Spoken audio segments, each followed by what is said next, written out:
to be the human in the loop to take our vision into a roadmap. Pace of change is literally hard to keep up with. J is designed to be released frequently.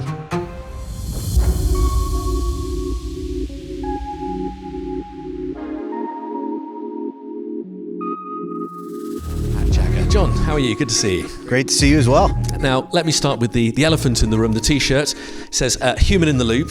Talk me through the T-shirt, because it is not just a fashion choice. It is not. It actually has a bit of an exciting purpose, as well as, I think, a practical one. So in the context of AI, I think you can go anywhere in your personal or professional life today, and somebody's going to want to talk about it.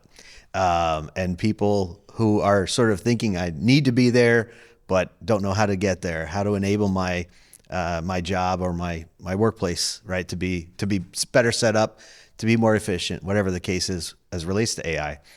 Well, there's a lot of talk about agents and agents being able to do more and more, which is true. I think there is a path to that. But one of the things that we've analyzed and sort of understood is that it's critically important that you think about what's important. What decisions do you need to be involved in? What decisions do you not need to be involved in? But no matter what, there is some level of a human that stays in that loop. So we just announced J, and we're really excited about it. So I had a chance to be the human in the loop to take our vision into a roadmap. And so that's actually why I wore the uniform today. It's the day to be a human billboard, absolutely. Well, talk me through J. For anyone who wasn't in the room this morning for the big announcement, it's been a huge talking point today. Talk me through the key parts. Yeah, absolutely. So we're excited to really, for the first time in Jaggaer's history, not just think about AI and enhancing the capabilities, but we are today with J is the new intelligence foundation that sits on our entire platform. Perhaps what's a little different than maybe other stories that you hear in different areas, J is the enabler, but the way you've been processing J is that it's designed to first be an assistant or a coach, right? Something that an intelligence that maybe will flag data in a certain situation. Doesn't do anything, right? But it brings it to your attention. It's a coach. You take the action. The second phase, we talk about a co-pilot. Now, when you get into a co-pilot, you're talking about, we would call it a task-specific agent. So think of an agent that exists to do something. And if you're moving along the continuum, you'd move from not just flagging that data, but flagging it and then suggesting you do something. Now, at that point, it didn't necessarily act on it, right? But it's taking it a step further. It said, here's a problem, here's what I think you should do. But always in that last section, you're humans. You're still the human in the loop, right? At any one of those phases. So. Well, technology is moving so fast at the moment. The pace of change is extraordinary. And I'm sure so much work has gone into developing J.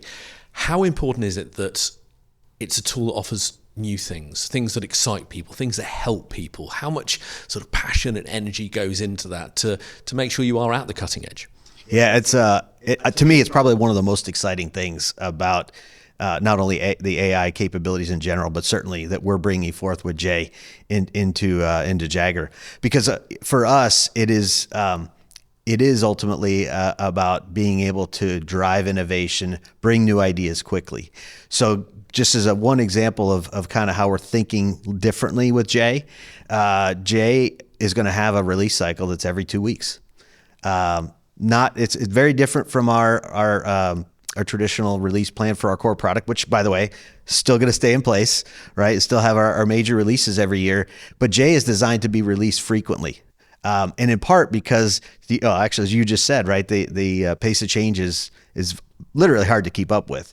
And the other thing about AI is it's really, I don't know about everybody, but for me, you almost have to adapt your mind to understand what it could even do. There's lots of things I didn't know AI could do until I realized that AI could do that. So it's that what you know and what you don't know, and now you have an unknown unknown. So how you start breaking through that really gets interesting. So again, one of that is one area that's exciting is that iterative approach. The second piece is I think how we're building the roadmap. And the other thing about AI, as we've talked about before, is it does actually require data to actually learn. Right? It does well, but it requires data to learn. So having a high-powered use case, finding somebody that wants to work with you, willing to explore that value, that to me is how you build a roadmap. So you're ultimately packaging and finding high value use cases, and you're able to tease out of those things every other week, right, and generate that value. So I think the nature of it is exciting on its own. Well, that's led me perfectly to one of my last questions. That is the future, because Jay, obviously very, very new. It is entering being released into the wild, so to speak. What does the future of this technology look like? We are in such early days for this system.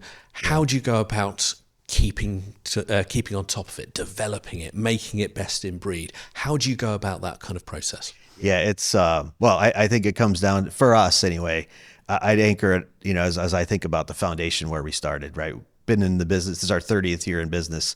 So we've been working with procurement data for years and years and years.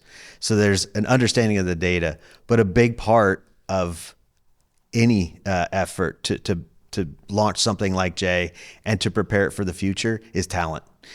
So we're actively recruiting and gaining talent, and we'll continue. And so I think it's the combination of this it's almost like a flywheel that gets turning, and that flywheel of knowledge, that flywheel of data.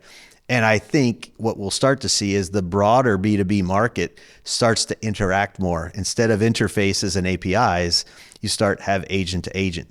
So I think there's going to be a combination of an intentional focus on growth, collaboration, new ideas, as well as opportunities that are going to just grow out of partnerships, technical partnerships, these agents talking to each other. So a process that maybe was less efficient, less automated, or problematic now can be driven between systems.